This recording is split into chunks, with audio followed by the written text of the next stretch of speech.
So ఈ రోజు weekend మేమందరం అవుటింగ్కి వచ్చినాం అనమాట, మా టీం అందరం కలిసి.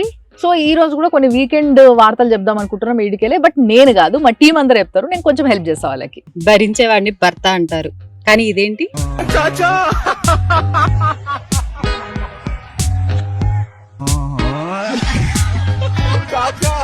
అబ్బో, ఫస్ట్ చూస్తే భార్యను ఎత్తుకొని మరీ నడుచుకుంటూ వస్తున్నాడు, ఎంత పుణ్యం వస్తుంది ఆయనకి అనుకుంటే ఫస్ట్ పెళ్ళాన్నలా చూసేసి మీదికెళ్ళి ఆయన కూడా పడ్డాడు. చూస్తావా, పెద్ద ప్లానింగే. మేడం మీరు హార్డ్ వర్క్ కాదు స్మార్ట్ వర్క్ చేయమని చెప్తారు. జర్మనీలో మంచిగా స్మార్ట్ వర్క్ చేశారు మేడం.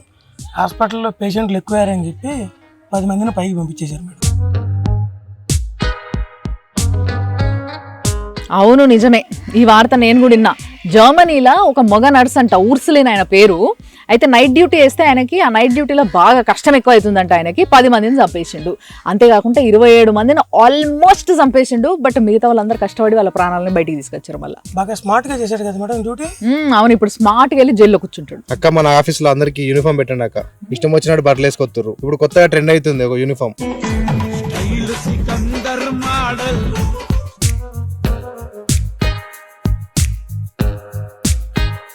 సరేరా, ఫస్ట్ ఆ డ్రెస్ నీకే కుట్టిస్తా, చాలా బాగుంది. ఒక 3 రోజులు ఆఫీస్కి వేసుకురా. నీ వెనకాల కుక్కలు పడకపోతే, నిన్నెవరు కొట్టకపోతే, నిన్నెవరు వీడియోలు తీయకపోతే, ఎటువంటి అనార్థాలు జరగకపోతే వేరే వాళ్ళకి కుట్టిద్దాం. సరేనా? అయిందా? బాగా అయిందా? కొన్నిసార్లు టీచర్ కి కూడా సొల్యూషన్ లేని క్వశ్చన్లు ఉంటాయి కదా, అట్లాంటిది ఒక వీడియో చూసినాక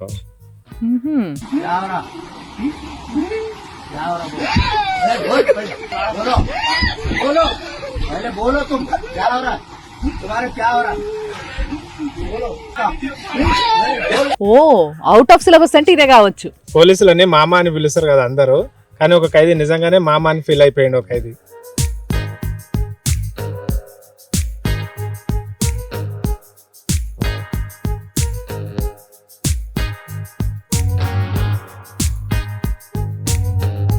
మామాలులా లేచిన అది చాలా తేడా ఉంది, అందుకే కొట్టిండు కూడా పోలీస్ అయినా.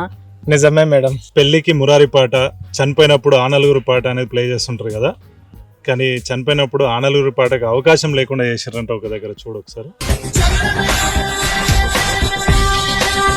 రిలేషన్స్ ఆర్టిఫిషియల్ అయిపోయినప్పుడు ఆబ్వియస్లీ ఫార్మాలిటీస్ కూడా మొక్కుబడిలాగా అయిపోతాయి మరి.